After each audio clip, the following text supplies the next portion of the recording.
Для вас всего один клик, но для меня это очень важно. Всего доброго! Hello, this is Vlad and a new story from my channel, Amazing Story. On Tuesday evening, the corridors of an expensive private clinic in a small provincial town were completely silent. At this hour, as a rule, all the patients were already asleep or getting ready for bed, and there were no strangers except the medical staff.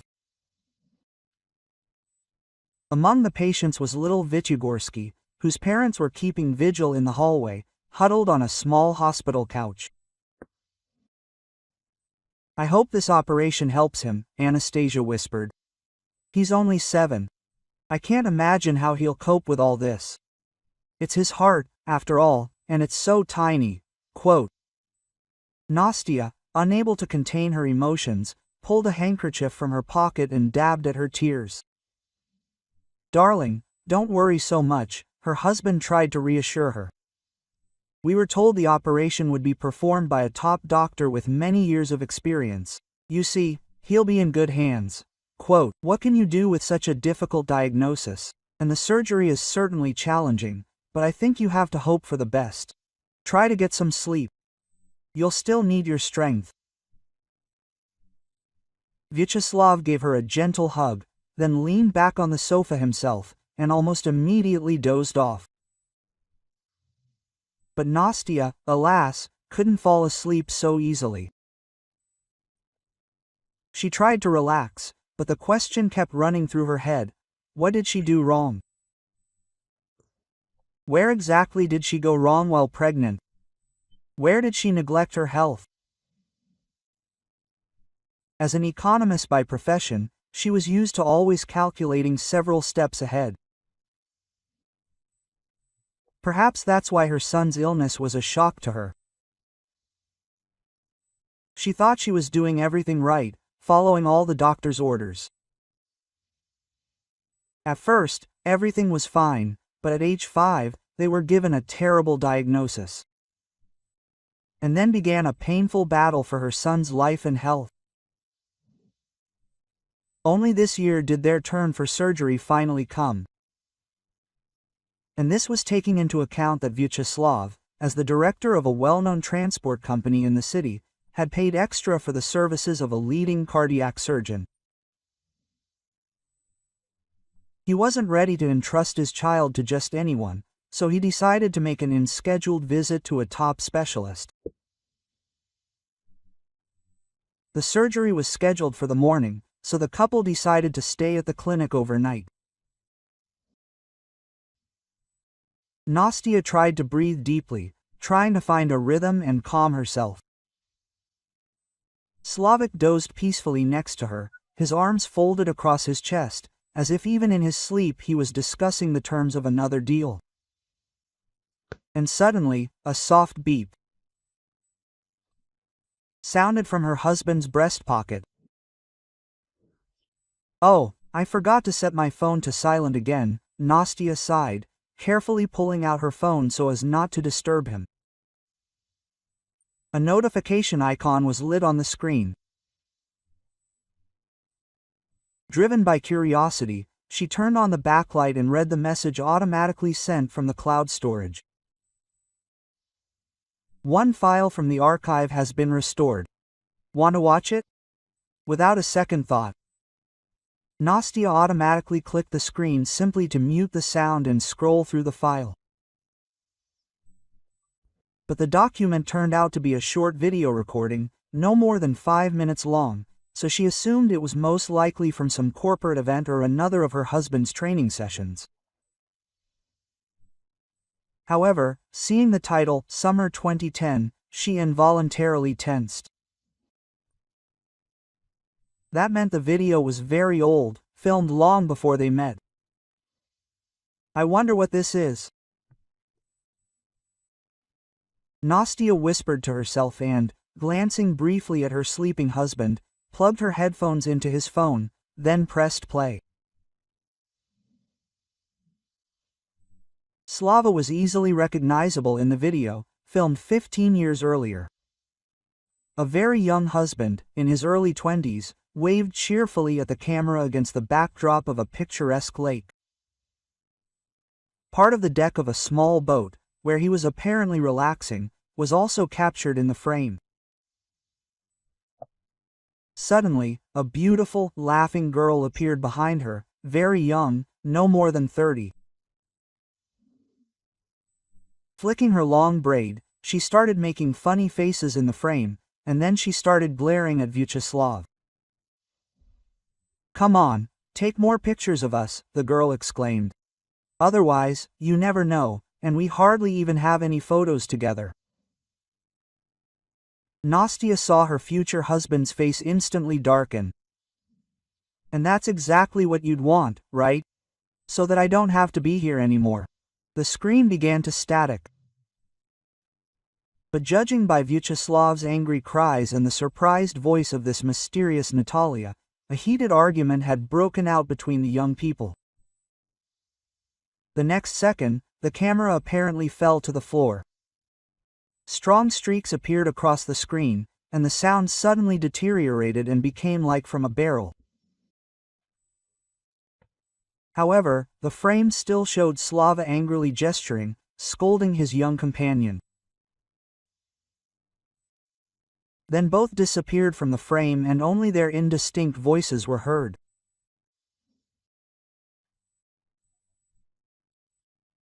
Nastya could make out a woman's crying, which quickly turned into a short scream, after which there was a noise similar to the sound of a struggle, and then suddenly there was a booming splash of water, and complete silence fell.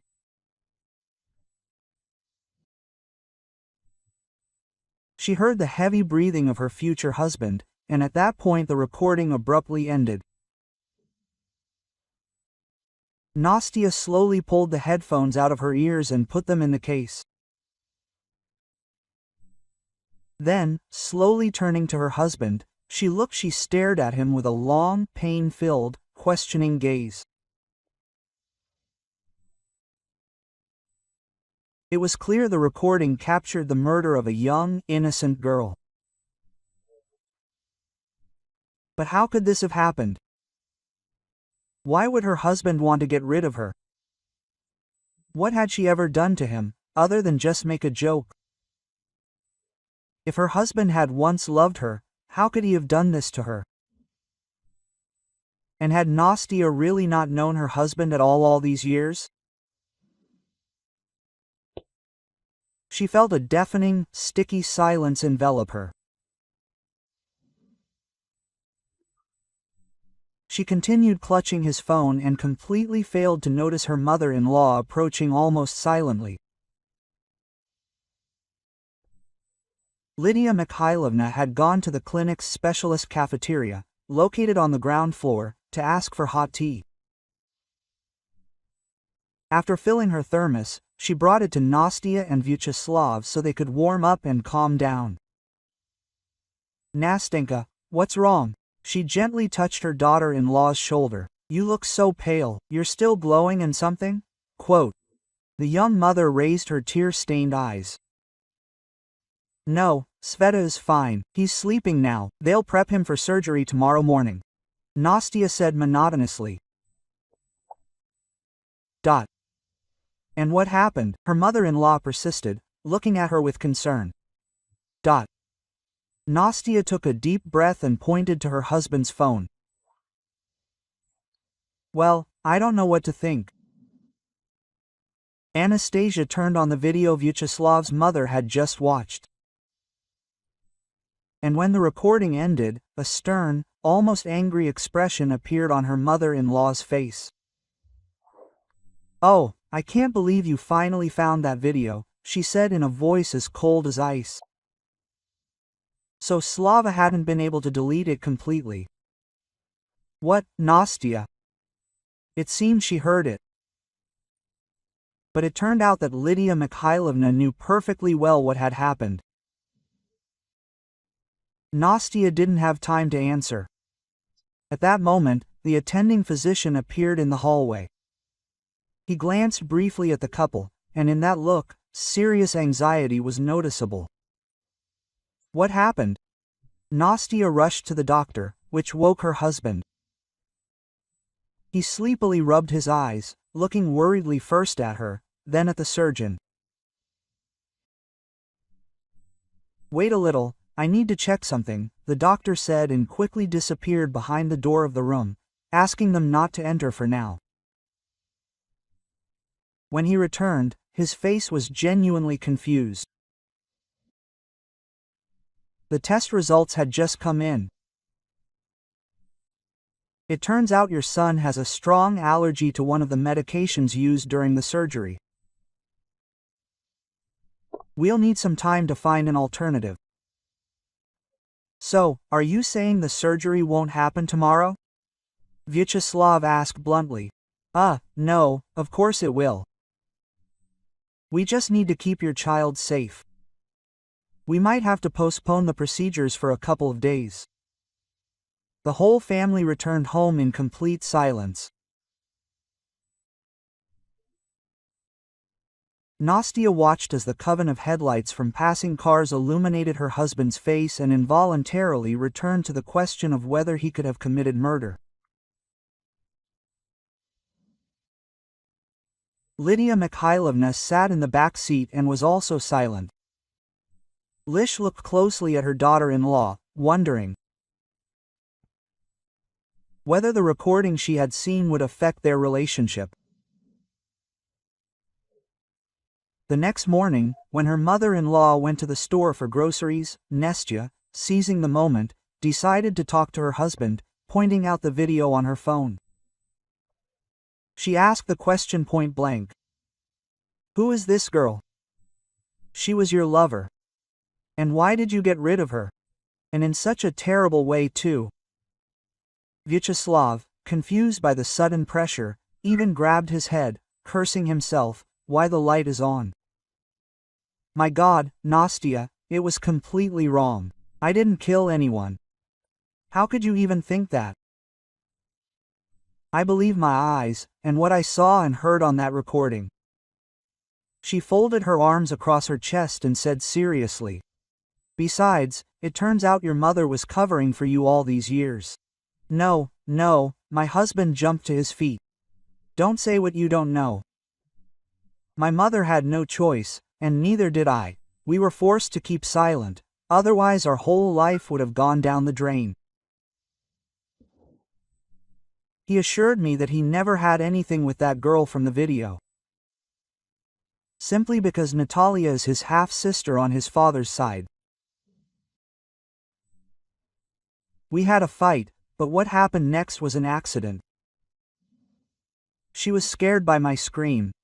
I lost my temper and wanted to take the boat back. She suddenly became capricious, like, "I want to stay here, there's such a beautiful view. When else are we going to get out?" Anyway, she grabbed my hand when I was about to turn the steering wheel, and I just, pushed her slightly. She ended up tripping and falling overboard. I jumped after her and immediately dove into that lake until my oxygen ran out, and the water there was so murky that I couldn't find her. Quote. "And why didn't you go to the police?" Quote. Anastasia asked incredulously. Quote, "Your sister drowned before your eyes, and you just came back." Vyacheslav looked tired. "My mother couldn't stand Natasha, and when she died, she convinced me not to go to the police. She said no one would believe it was an accident. I was only 22. Do you think I wanted to go to jail? And my mother was pressuring me. She said we should tell our father that Natasha drowned because she decided to go swimming herself, and it was deep." "But that's a lie," Nastya shook her head.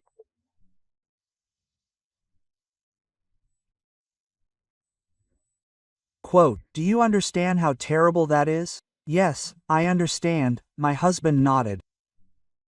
"But I didn't want to ruin my life too. Natasha can't be brought back, and my future. If I'd gone to the police back then, you and I would never have met. We wouldn't have video, or anything." Slava waved his hand meaningfully, making it clear he had nothing more to say. "Then why did you keep that recording?"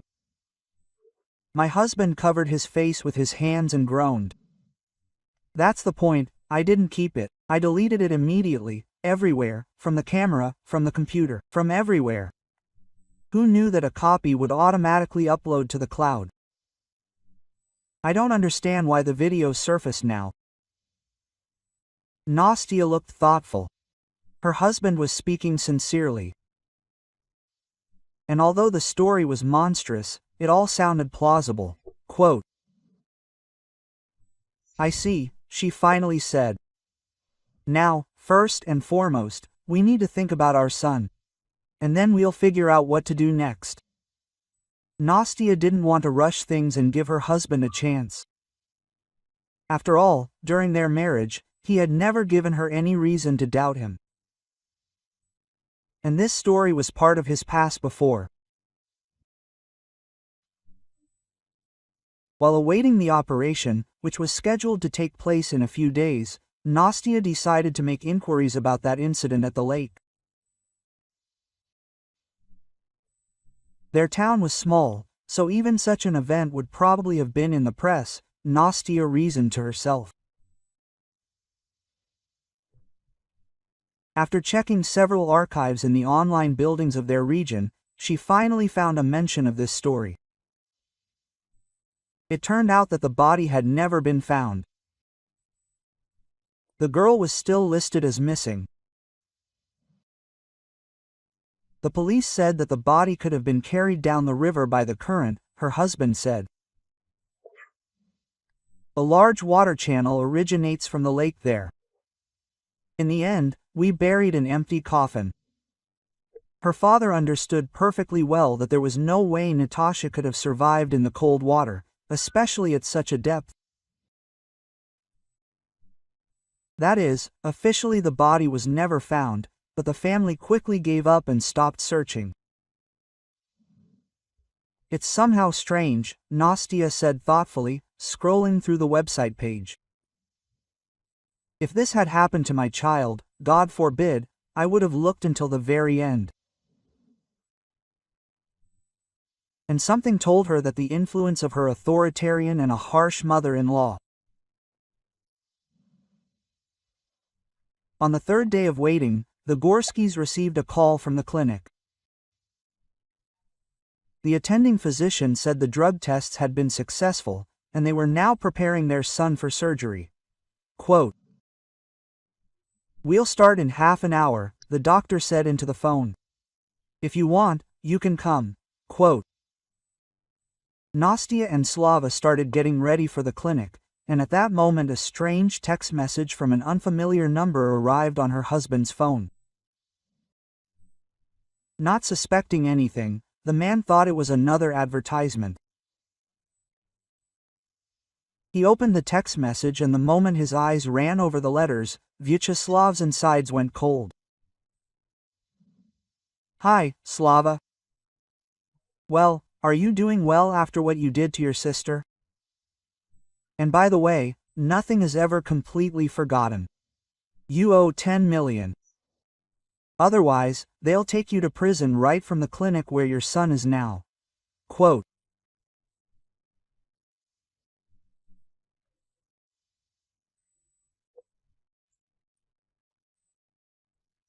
Vyacheslav's whole body trembled, his lips turned white. He couldn't believe that terrible incident would come back to haunt him after so many years. Slav, it's time, his wife hurried him. Are you okay? You're all pale. Nastia looked worried, but he just waved it off, as if everything was fine. His blood pressure had probably just dropped.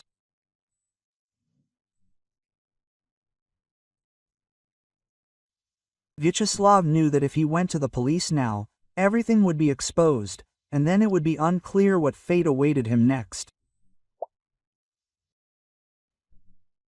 So, before getting into the car, he quietly said, Wait, Nastia, let's step away for a minute. I don't want Mom to hear. Quote. When they walked toward the summer gazebo, Slava said excitedly, It looks like this video didn't just appear after all these years. Someone else knows about that accident. Quote. What made you think that? Nastia looked at me in confusion. And then he told me the whole story. That day, on the shore, not far from that place, there was a young guy, a fisherman. Perhaps he saw Natasha fall overboard, and probably found out that I now had money, so he decided to blackmail me. And how could he have access to your cloud? Quote, Nastia was surprised. That's impossible. Everything there is password protected. How should I know? Quote, my husband said irritably. Maybe he found me through social networks, hacked my account, who knows? In the end, he demands 10 million, and I don't want to give it to him. Quote, Nastia shook her head in confusion. She couldn't imagine how she could help. Nastia, Slava, hurry up, we need to go, Lydia Mikhailovna called out to them. And when the couple returned to the car, he looked at his daughter-in-law with concern. Is everything okay? She asked. What were you whispering about? Oh, nothing in particular, Nastia joked with a smile. They were simply discussing what gift we'd give their son when he recovered. Anastasia lied, but she felt it was the only way out of getting drawn into the blackmailing.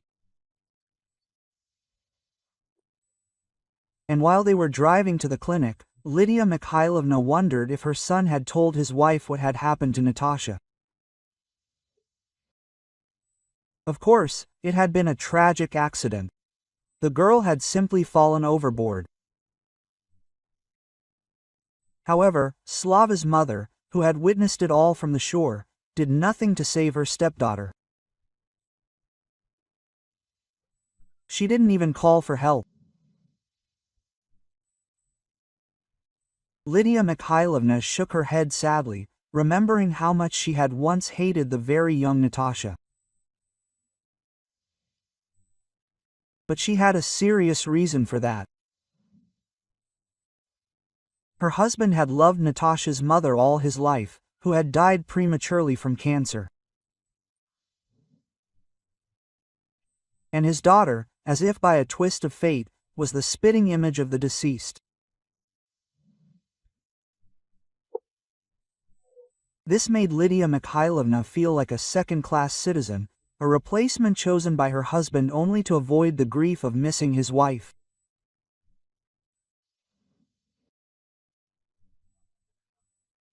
Like any good mother, Lydia was also troubled by the fact that her father loved his son far less than his daughter from his first marriage. All this, coupled with the emotional factor, played a role. Of course, Lydia Mikhailovna was now deeply remorseful, but alas, the ship had sailed. Arriving at the clinic, the couple were surprised to learn from the head physician that a sudden reshuffle had occurred while they were away. A completely different doctor was scheduled to operate on their son. Don't worry, she's a top-notch specialist. She flew into town this morning for a symposium and, by a lucky coincidence, agreed to replace Veniamin Sergeyevich. She, Vyacheslav repeated in surprise. Our cardiac surgeon is a woman. I'm not so sure she can handle it. This is the first time she's seen our son's medical history.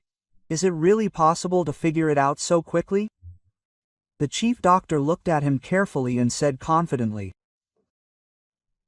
Vyacheslav Arkadyevich, Ksenia Anatolievna, an employee of the Sklifosovsky Institute, came to us from Moscow. I have complete confidence in her professionalism. If you don't trust her, then please trust me. Quote. A skeptical expression appeared on her husband's face. Then he noticed how pale his wife had become. Nastia, what's wrong? Vyacheslav only had time to ask when the head doctor said with delight, Oh, here she is. Meet Ksenia Anatolievna Ozerova, your new doctor. Quote. Vyacheslav slowly turned his head in that direction and understood why the appearance of the metropolitan professor had shocked his wife so much. In front of them stood a grown-up Natalia. Yes, that same half-sister. It was definitely her. The same eyes, facial features, and even her dark red braid, famous throughout their family. Everything about her remained exactly the same as it was then. Only her gaze had become calmer and wiser. This young woman was definitely confident in herself and in her abilities as a specialist. It can't be, Vyacheslav whispered with his lips alone. Natasha, is that you? Judging by the look of the young cardiac surgeon, she also recognized her half-brother, but only smiled, not giving any sign that they knew each other. Senya approached them and politely she greeted him, extending her hand to Nastya. Shocked, she didn't know what to do, so she simply lightly shook his hand in return. When the head doctor left them alone, Vyacheslav's entire body literally trembled. He was ready to fall to his knees, begging forgiveness for the accident. However, Senya spoke first. Well, since it turned out this way, I hasten to reassure you. I will not look back at our shared past. I am a professional, and I will operate on your son just like any other child. The main thing now is to save him, and we'll figure out the rest later.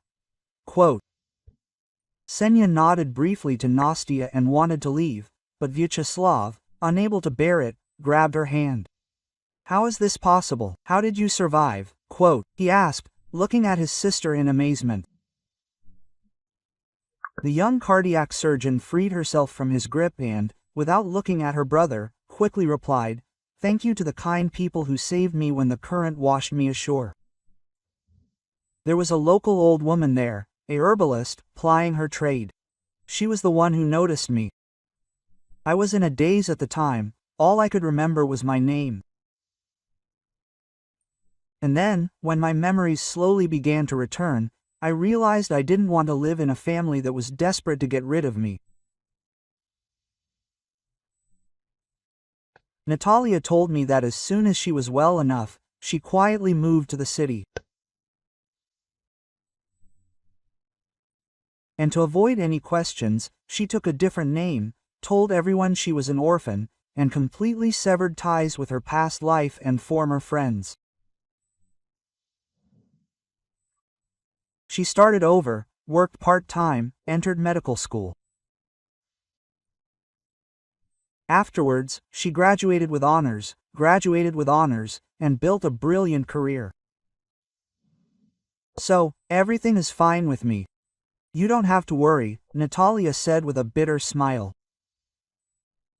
Well, now, apparently, fate has decreed that we meet again. And please, call me Senya. That's my official name now. Quote. Having finished, the doctor glanced at them once more and went to prepare for the operation. Wow! Vyacheslav sighed after she left. Who would have thought she'd been alive all this time? My God, it turns out I'm innocent. Quote. However, his wife wasn't so optimistic. Natalia's survival was just a lucky coincidence. It's a miracle they helped her, but that doesn't absolve you of guilt. You could have saved her yourself. Think about what she had to endure while living with you, if she found such a solution. Her husband merely gave her a dark look in response and, without saying anything, went to get coffee in the cafeteria. Lydia Mikhailovna was already waiting for him there. She had gone out and missed the triumphant return of her unloved stepdaughter from the dead. Vyacheslav decided not to worry her unnecessarily for now. His mother was already incredibly worried about her grandson. And anyway, unlike Nastya, he was now tormented by completely different questions. If Natalia had become a well-known doctor in Moscow, then she must be financially secure, and there was simply no reason for her to blackmail him. But then who had demanded such a sum from him? The operation lasted a long 4.5 hours, but fortunately, it was successful. When Nastya entered her son's room some time later, he had already regained consciousness. The boy happily reached out to her, and Anastasia noted with pleasure that, despite the short time that had passed since the operation, Vidya's cheeks were once again flushed. "I want to thank you again for saving my son," Nastya said a little later to her husband's half-sister. Quote, "I think you were destined for us. I doubt anyone could have performed the operation better." Quote.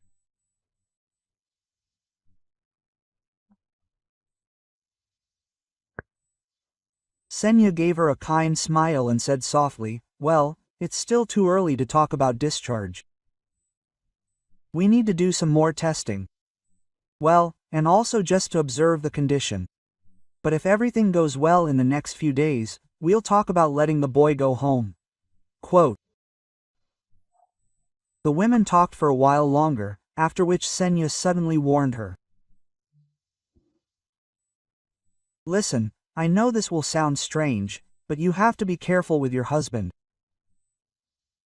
He's a difficult man and can be very dangerous." Quote. The smile on Nastya's face died, and she looked at her new acquaintance in confusion.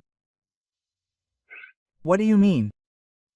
If you're talking about that incident at the lake, then Slava is very remorseful, right? He told me everything himself, and I think I can trust him." Quote. In response, her stepsister only smiled sadly. I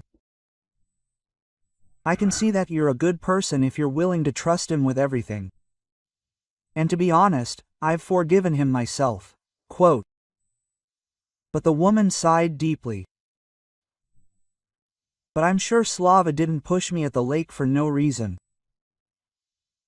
He deliberately wanted to harm me, you understand?" Quote. Anastasia frowned. "Why did you decide that?" "Because I was the main contender for our father's inheritance. The doctor told me that by that time, their father was already seriously ill. He had terminal cancer, and besides Senya herself, Natalia at the time, Lydia Mikhailovna knew this very well. Even though Dad tried to hide his condition, stepmother somehow gained access to his medical records.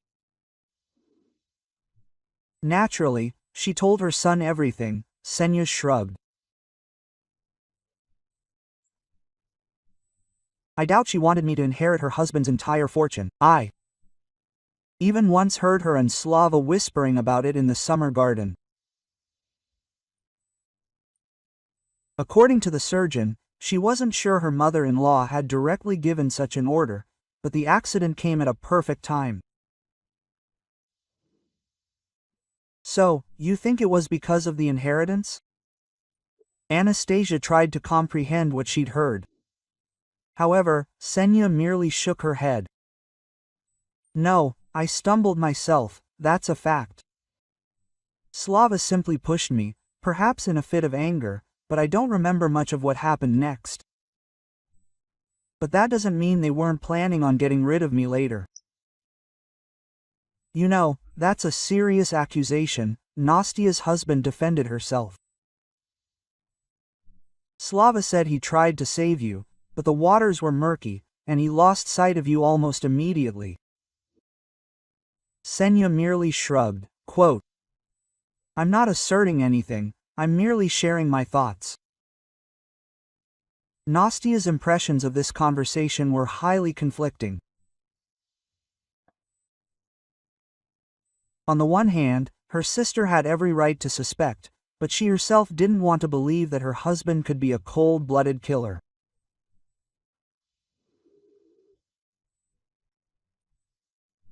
As she approached the house, a missed call from an unknown number appeared on her phone, followed by a short message. It turned out it was her husband's half-sister. Senya, a Kenyan woman, had invited her to dine with her the following evening at a well-known city cafe. She was very sorry about how the conversation had gone and wanted to make amends in a friendly manner. After some thought, Nastya agreed and sent Senya off. On the appointed day, Senya arrived at the cafe not alone, but with a companion. Quote, "This is Ruslan, my fiancé," the doctor introduced him, adding, "He recently returned from a business trip and decided he wanted to meet my relatives too." "Of course, I don't mind," Anastasia responded with a smile. It didn't escape her notice that the young man had been acting strangely the entire time. He treated his beloved with excessive obsequiousness, literally looking into her mouth all evening. At first, Nastya thought that this was the man's way of showing his love. But it all looked so unnatural. However, despite all his apparent virtues, Nastya couldn't help but notice his suspiciously darting eyes and unctuous tone, which, in her opinion, is usually used by swindlers and gigolos. Nastya was tormented by the desire to express her suspicions, but then pulled herself together. Although she really liked Senya, they weren't that close, and Nastya was afraid that her observations would only push her new acquaintance away.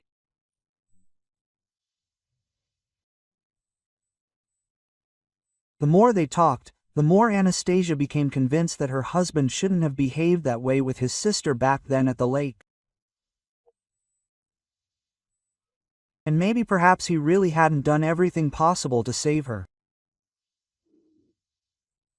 Meanwhile, at the Gorskys' house, Vyacheslav was consulting with his mother. He told her who exactly had operated on their son, and now he didn't know how to live with the knowledge that Natalia was alive. "Be that as it may, son," his mother admonished him, "Natasha mustn't tell the police what happened. If she does, you and I will be in big trouble. You don't want your mother to end up in prison in her old age, do you?" "What are you saying?" Vyacheslav said worriedly. "Of course not. Not for you, and especially not for myself. But what should we do?" Lady Mikhailovna thought for a moment, and then confidently said, "We need to appease her, so that she will definitely forgive us. Go to her tomorrow and give her something decent, like the earrings she always loved. You can grovel at her feet, but in any case, you need to make sure she forgets even thinking about that incident." Slava nodded obediently. He always heeded his mother's advice. Besides, from what he'd gathered from his wife's conversations, she'd managed to establish contact with her half-sister, so he was ready to use this to his advantage. That same evening, he suggested to Nastya that they invite her to their home for a family dinner, which could be arranged over the weekend. Quote, "Excellent idea," she praised. "I think Kasyusha will agree and maybe even come back with her fiancé. You'll get to know him, and you'll look at him with your masculine gaze. To be honest, I didn't really like him." Vyacheslav, relieved that he'd managed to make peace and seemed to have found a solution to the problem, allowed himself to relax. He was genuinely happy that his son was healthy again. And while Vidya was undergoing observation at the clinic, her husband began seeing his young lover again. Serena and Slava had started an affair a few months ago. Slava had carefully concealed all signs of contact with his girlfriend, so his wife hadn't suspected a thing until now. But now Nastya had begun to notice an unpleasant trend. Her husband had almost completely stopped visiting their son in the hospital, citing important meetings or a heavy paperwork load. Quote, "Well, I have work too," she chided him one day. "And I have a quarterly report coming up, but I still somehow manage to find time. Slav, come on, I'm still so little." He needs the support of both his parents. He'd been through hell with that operation. Vyacheslav muttered something unintelligible about how both she and his mother visited him, and he was the main breadwinner. He'd come when he could. It was absolutely true about Lydia Mikhailovna. She visited her grandson almost every day, and regularly twice. Bringing something tasty or giving another stuffed toy. One of those days, the mother-in-law decided to stop by her resurrected stepdaughter's office. Ksenia promised Nastya that she would stay in their city and the hospital until she personally made sure her son could be discharged. Well, Lydia Mikhailovna decided that the opportunity couldn't have been better. Quote, "Natasha, my dear," she said timidly, hovering in the threshold. "Can I come in?" The doctor looked at her former stepmother with undisguised surprise. "I didn't expect to see her in her office." "I thought you'd never be able to talk to me," Ksenia admitted. "Of course, come in, I'll put some tea on right now." "No need," the stepmother raised her hand. "I didn't come for tea, I want to ask your forgiveness." "You know why?" The young woman's already large eyes seemed to suddenly grow even larger. It was worth Lydia Mikhailovna uttering the cherished, "Forgive me." "Sit down," the stepdaughter suggested, seeing tears on the older woman's cheeks. "First of all, calm down. I forgave everyone a long time ago, both you and your son. My brother seemed frightened, so I can't blame him." Lydia Mikhailovna almost fell to her knees before her. "Please forgive me, but I never intended anything bad against you. It was a shame, of course, that Yefim loved you so much. And I thought it was all because you resembled your mother. And my son didn't get enough attention." The stepmother shook her head sadly, sincerely repenting of her own mistakes. "Please, calm down," Ksenia knelt before her again. "All this happened a long time ago, and my life has changed 100-fold. As you can see, only for the better. So, in a way, maybe I even need to thank you." Tears also glistened in Ksenia's eyes. The women embraced, burying the hatchet between them.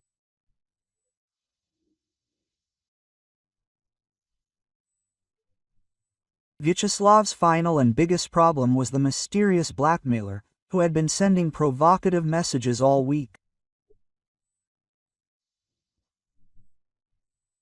The scoundrel demanded a ransom, lest he expose Vyacheslav to the press as a cold-blooded killer who had murdered his younger sister. Finally, Vyacheslav had enough and decided to set up a meeting. Naturally, the husband had no intention of paying, but he wanted to see for himself who dared to toy with him. Having arranged a date in an abandoned vacant lot outside the city, Vyacheslav waited. Soon, an inconspicuous gray car pulled up, and a simple-looking young man emerged. His eyes were constantly darting, like a rodent's. In fact, he acted as if he was used to pulling off such scams. Quote, "Hey, you," Vyacheslav called out rudely. "You wanted 10 million. The young man turned around and, upon seeing Vyacheslav, grinned insolently. "Well, let's say he did."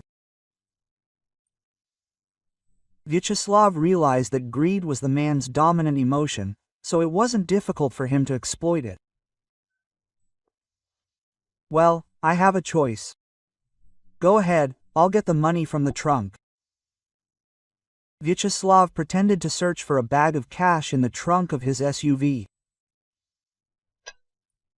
And when the blackmailer approached, he gave a discreet signal to two assistants, security guards from his business center, whom he had asked to help resolve the conflict.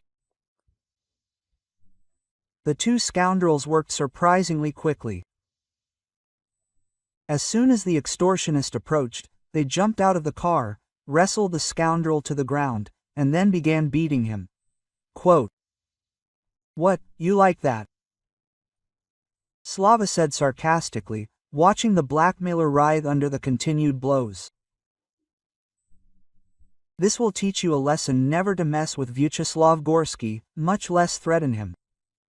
Understood? The businessman raised his hand, and the guards, accepting the command, stopped abruptly.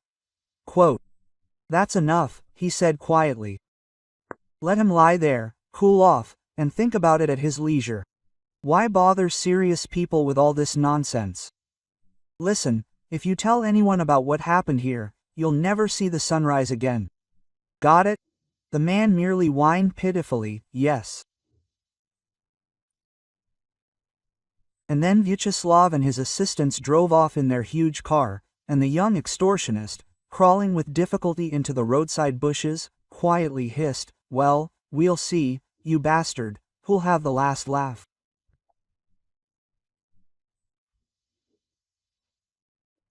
After a while, the young man felt a little better.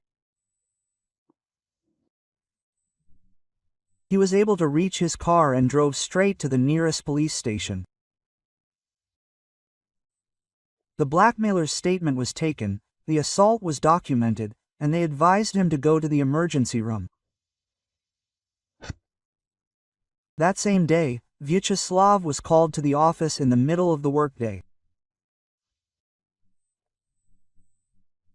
He was charged with grievous bodily harm, then arrested and taken to the station. Nastia's husband immediately realized who had done the deed and was torn to pieces, but it hadn't killed this young scoundrel. A little later, due to Vyacheslav's actions, the consequences reached his wife as well. Nastia was first simply suspended from work, as another suspected wife of the criminal, and then outright. The company's management decided to fire her. Quote, "Forgive me, Nastia," the director explained with a sigh. "We certainly don't doubt you for a second, but you have to understand us too. Times are tough these days. We don't need unnecessary rumors." For the first time since her son's illness, Anastasia found herself in a difficult situation. Her husband's fate was in serious doubt, and at any moment she could be left with a small child, unemployed, and without support. Vidya had just been discharged from the hospital, but he still required constant care and very expensive medications. Nastia couldn't imagine how they would survive without a stable source of income. Senya, hearing about what had happened from her, was genuinely astonished. Quote, "Wait, what about that blackmailer? Has anyone even seen him?" she asked. You see, Slava certainly acted unwisely by beating him up. He should have gone to the police himself, but the cardiac surgeon shook her head. Since that's what happened, he still has to present at least some evidence of his innocence. After all, I can testify and say he's not guilty. And the most he'll get is hooliganism for assault." Quote. Nastia tearfully pulled a handkerchief from her purse and dabbed at her tear-stained eyes. That's the thing. Only Vyacheslav had seen him, but he didn't particularly remember him. He said the man was much younger than him.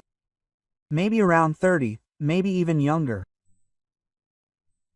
And he had a kind of shifty gaze. Quote, at this point, Senya tensed a little. Shifty, she asked her friend. And when she nodded, she couldn't help but remember something. She'd been dating Ruslan the other day, and when she arrived at his home, she discovered he wasn't feeling well. Senya couldn't help but notice the bruises and abrasions covering his face and arms. When asked what had happened, he said he'd been beaten up by some muggers the other day, though his expensive phone, money, and cards were still there. Senya checked everything while he went to the bathroom. Even then, a strange feeling of unease crept into her heart. "Come home to your son," she advised Nastia. "And I'll check something." As soon as Anastasia left, Senya immediately sat down at her laptop and began frantically making inquiries about Ruslan. In their entire acquaintance, which lasted almost 4 months, she had never gotten around to doing this. The reason was lack of time. Because of her constant and challenging work. When you save people's lives every day, it's natural to put your own on the back burner. They met in Moscow, but when it turned out that Kasyusha had to fly to a symposium, Ruslan persuaded her to go with him. It seemed like this was supposed to be another test of their turbulent relationship. In the end, when Senya began looking for information on her fiancé, including using her connections in private investigation, her hair literally stood on end. "And when were you going to tell me you suffer from a gambling addiction?" she screamed a little later in her fiancé's face, calling him to meet her. Probably at the same time as he wanted to tell her that you use wealthy women as a purse in high heels. Her rage knew no bounds. She couldn't believe that she had so easily fallen for the romantic charms of a real Alphonse.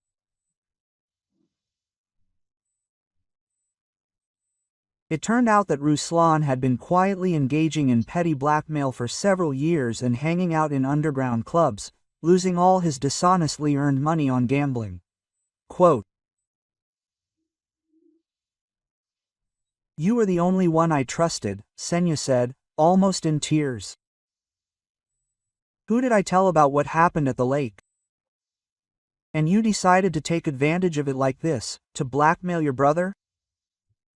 Ruslan only raised his hands in a placating manner and smirked slyly. "Come on, what's wrong with that? On the contrary, he deserved a good shaking up. He almost killed you. And I didn't ask for much, just 10 million. Get out!" In a fit of rage, Kseni screamed and threw a water decanter at him.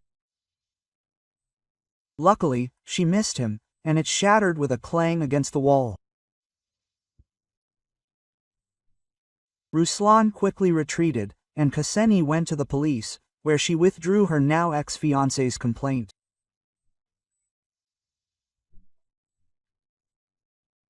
By providing the police with Ruslan's entire background, she secured her half-brother's release from custody and his business reputation fully restored. A few hours later, Ruslan was detained at the airport. He tried to buy a ticket to Krasnoyarsk, but security services, having been alerted to the criminal, identified him in time. A couple of days later, Vyacheslav left on an urgent business trip, and before that, Nastia, now unemployed, decided to do a thorough cleaning of the house. While vacuuming the living room carpet, she accidentally noticed a postcard or advertising brochure lying behind the sofa. Pulling it out, she realized to her surprise that she was holding a travel brochure containing 2 tickets to the seaside. However, one of the names didn't match.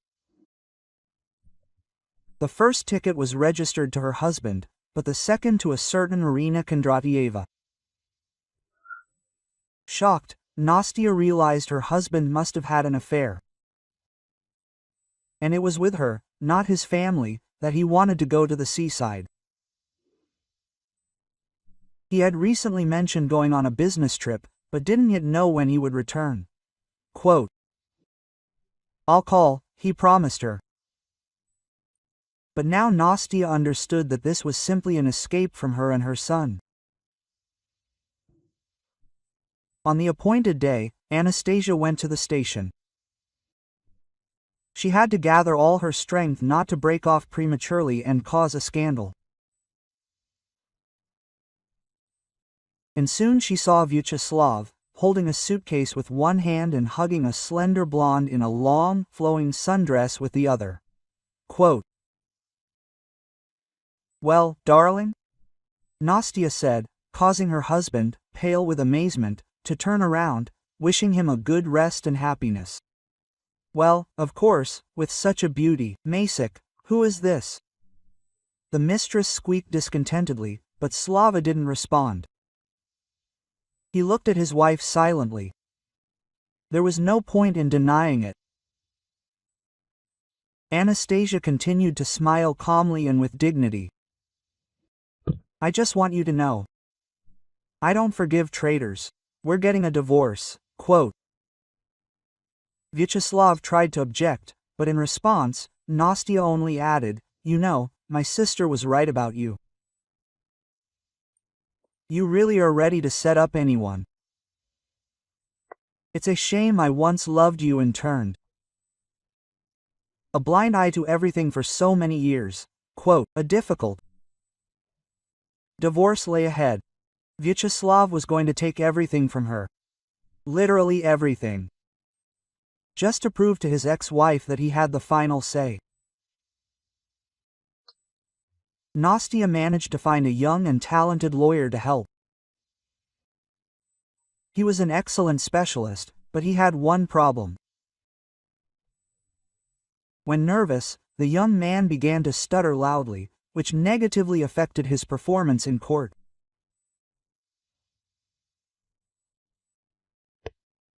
Wanting to help the lawyer and sensing that he could help her level the playing field with her husband, Nastya, having teamed up with some friends, was able to find a good speech therapist for Andrei, who, within a few weeks, almost solved his problem. The young man's speech became noticeably easier. He was able to adequately defend her interests in court. As a result, Nastya inherited a substantial portion of the property, including half the apartment and a car. So, she now felt confident that she had a solid start on a new life.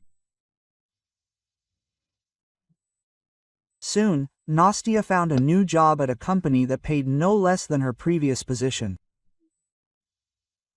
There were even significant bonuses. She continued to raise little Vidya, who had finally recovered and was gradually adapting to his new life. Nastya also spent time with Senya, who became like a sister to her. The women became so close. Senya often visited their witnesses, even offering to be their godmother. Around this time, Nastya began dating her former lawyer. In Andrei, she found everything she'd longed for in a man: kindness, an easygoing nature, and a genuine desire to support her.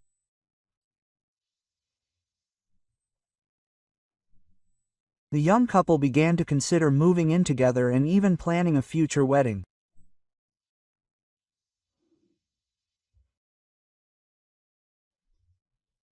If you like this story, please support me with a thumbs up. It's just one click for you, but it means a lot to me. Thank you.